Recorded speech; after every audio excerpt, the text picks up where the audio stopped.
All right. Our first comedian of the evening. You've seen him on Comedy Central and Fallon. He's here for you tonight. Please give it up for Dan St. Germain.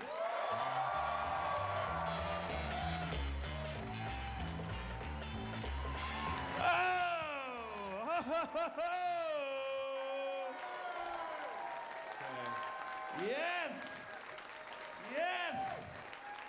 Yes! We are hotter than a WNBA playoff game tonight, folks. Let's get this going. I'm single. It has not been great for me. My body is not a wonderland.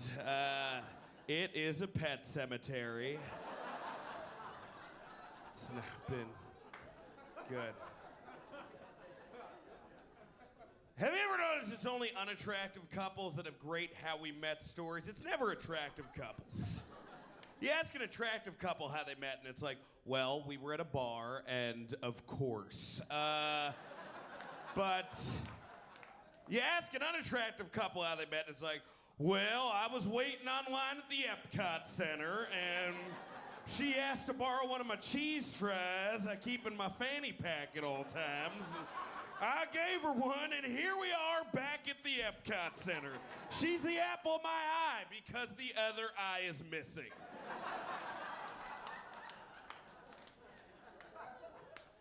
I got a lot of douchebags follow me on Twitter. This guy named Heavy C follows me on Twitter. And his Twitter handle is, I'm Heavy C. 55% badass, 45% motherfucker. And then underneath that he wrote, disease free. And I'm like, you can't write something morally upstanding after writing something badass. I can't be like, I'm Dan St. Germain, 65% Hellraiser, 35% don't give a fuck. Perfect credit score. That doesn't work. That's nothing you can do.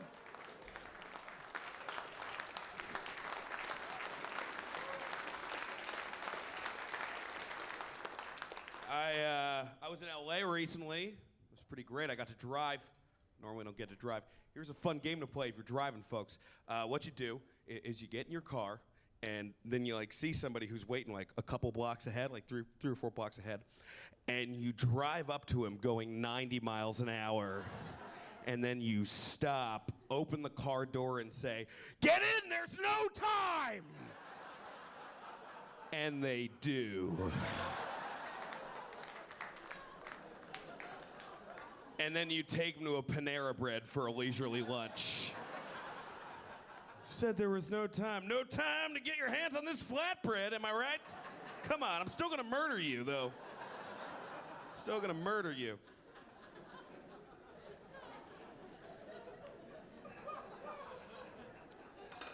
Have you guys noticed that the people who have really great zombie apocalypse plans are the same people who have really shitty life plans? Have you guys noticed that? Zombie apocalypse happens, store up on some dry goods, only travel by daylight, and only let my family and friends into the bunker. What's my life plan? 3 words: fish tribute bands. That's it.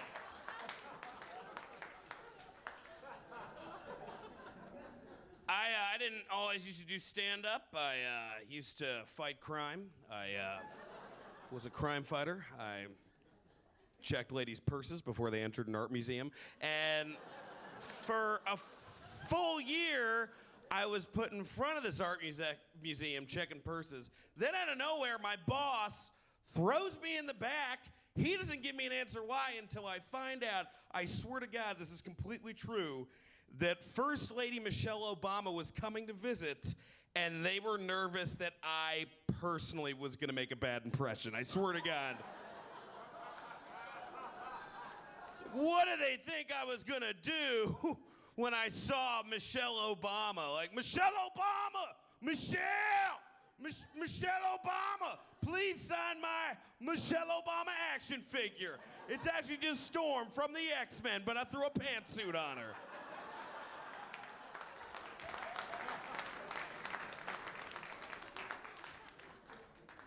Then they transferred me to overnight security, and I thought, this is great. I'll be able to write more. But when you work overnight security, what you write about changes. So instead of like fun things that happened to me at the grocery store, it was a lot of, have you ever been talking to the owl? You know, the owl you talk to, and you realize halfway through it's just a bunch of hats in the shape of an owl. Hey, what's funnier, shitting your pants or crying? Because I'm about to do both at the same time. I think I was so screwed up because my mom used to walk around the house with no bra on, and her boobies would just kind of jingle inwards and outwards like a bad CGI accordion. And I told her, Mom, you gotta start wearing a bra because it's gross. And she said, you know what the problem with you is? You're not comfortable with your body. So I got home the next day and I went into my sister's room and my sister was completely naked. And then my naked sister chased me into my mom's room, who was also naked.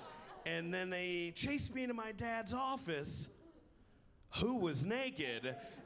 And they got me down on the floor and tickled me. Here's my question. Was I molested? I don't know. I don't know what that was. Wasn't for me. Wasn't for me. Either I was molested or that was the worst episode of Punk'd ever. You weren't molested, your family's just bad at being a family. Still not the most awkward thing that's ever happened to me. During my college orientation, we were all taken into a large room where a woman took the microphone and she said, hey, you guys like getting drunk? And we're like, absolutely. And she's like, you guys like getting high? And we're like, this woman's amazing.